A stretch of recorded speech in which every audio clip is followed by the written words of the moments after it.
Salom do'stlar, sizlar bilan iBuilder PHP kanali.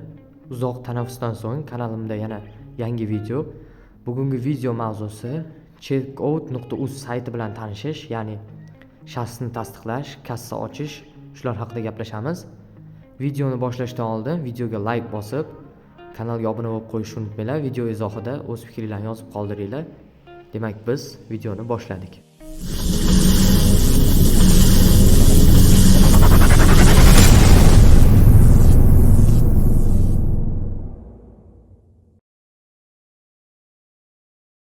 Bizga mana shu checkout.uz sayti kerak bo'ladi. Sayt havolasini video ostida va kommentariyada qadab qoldirib qo'yaman. O'sha yerdan o'tib olishingiz mumkin. Bu yerga o'tganimizdan keyin sayt bilan tanishib chiqishingiz mumkin. Ya'ni bu to'lov tizimi qanday ishlaydi, nima orqali ishlaydi, shu haqida saytda yozib o'tilgan va bu yerdan biz ro'yxatdan o'tishdan boshlaymiz. Ro'yxatdan o'tish uchun mana bu yerda kassa ochish degan tugma bor. Shuni bosganimizda va bizga ro'yxatdan o'tish oynasi ochiladi. Bu yerdagi qatorlarni birin-ketin to'ldiramiz. Birinchi bo'limga biz ismimizni kiritishimiz kerak bo'ladi. Menda o'z mana saytlarga kirganimda chiqib turadi, shuning uchun kiritaman. Ismingizni kiritasiz bu yerga. Bu yerda shu sayt uchun login qo'yishingiz kerak bo'ladi.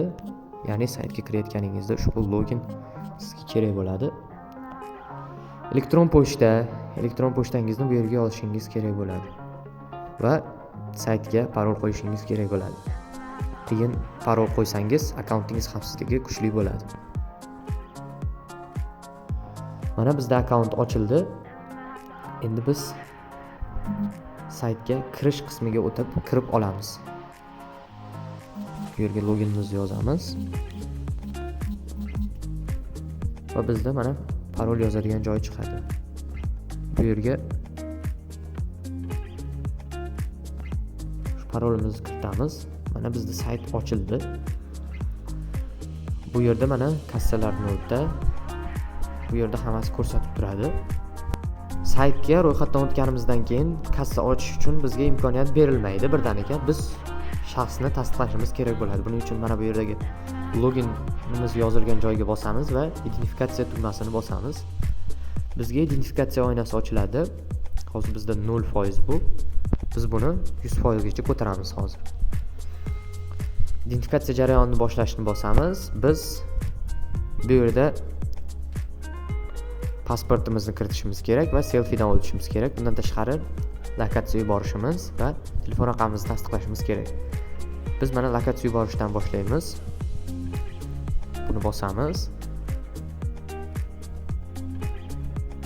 Mana bo'ldi. Bizda lokatsiya yuborildi. Agar sizda lokatsiya yuborilmasdan ruxsat berish chiqsa, shu yerda ruxsat berasiz. Ruxsat berish so'raydi brauzer. Ruxsat bersangiz, lokatsiya bu yerga yuboriladi. Endi mana bu yerda telefon raqamimizni tasdiqlaymiz. Bu yerga telefon raqamimizni yozishimiz kerak bo'ladi. Telefon raqamimizni yozsak, bizga 6 xonali SMS yuboriladi. Shu SMSni biz saytga kiritishimiz kerak bo'ladi. Mana telefon raqami yozildi. Bizga SMS yuborildi. SMS biroz kutib qolishingiz mumkin. Shunga e'tibor bering. SMSdagi sonli harfli kodlarni kirityapman. Va mana bizda identifikatsiya jarayonining ikkinchi bosqichi ham yakunlandi. Endi keyingi bosqich, bu bosqichda pasport ma'lumotlaringiz so'raladi. Bu yerga pasport seriyasi, bu yerga esa raqami yozasiz va sizdan selfidan o'tish so'raladi. Selfidan o'tayotganda o'sha kameraga qarab shu hayotiylikni tasdiqlab yuborasiz. Pasport ma'lumotlarini kiritganingizdan so'ng sizda identifikatsiya jarayoni 100% bo'ladi va siz saytdan bemalol foydalanishingiz mumkin bo'ladi. Endi esa do'kon yaratishni, ya'ni kassa ochishni ko'rsatib o'taman. Buning uchun pastdagi mana shu ikkinchi bo'limga bosamiz.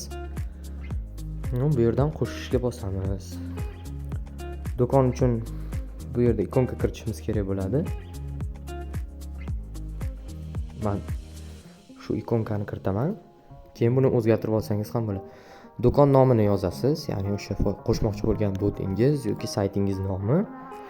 Havola degan joyga shu webhok URL yoki domen manzilini kiritib qo'ysangiz bo'ladi. Men bu yerda domen manzilini kiritaman.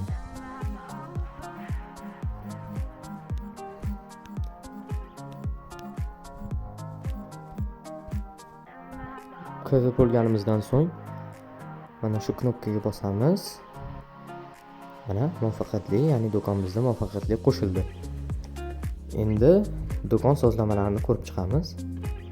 Mana bu sozlamalar belgisiga bossak, bu yerda do'konning kaliti, do'kon nomi va bu yerda aynan bitta serverga ruxsat berib qo'yishingiz mumkin. Bu do'kon orqali ishlatishga, ya'ni bu yerda ruxsat etilgan IP havolalar bo'limi ham bor. Buni yoqib ishlatsangiz bo'ladi. Mana bu yerda ikonkalarni o'zgartirsangiz bo'ladi. Tayyor ikonkalar ham kiritib qo'yilgan. Mana misol uchun men Telegramnikiga almashtirib qo'ydim. Bu yerga bosamiz. Boshqa sozlamalarni ko'rib chiqamiz. Mana bu tugmaga bossak, do'konimizdagi to'lov tizimlari ko'rsatiladi. Bu yerdan keraklisini yoqib qo'yishingiz mumkin. Men Click, PayMe va mana shu Uzcard Humo to'lov tizimlarini yoqib qo'yaman. Bu yerda mana bu boshqa kriptovalyuta orqali to'laydigan tizimlar ham qo'shilgan. Bu yerda esa pul yechib olishingiz mumkin. Yechish bo'limi bu. Bunisi esa tarix bo'limi, ya'ni do'koningizga tushayotgan pullarni kuzatib borishingiz mumkin. Yangiliklarni Checkout.uz rasmiy Telegram kanali orqali bilib borishingiz mumkin. U yerga obuna bo'lib qo'ying. Videomiz shulardan iborat edi. Sizlar bilan Aybuldurib HP bo'ldi.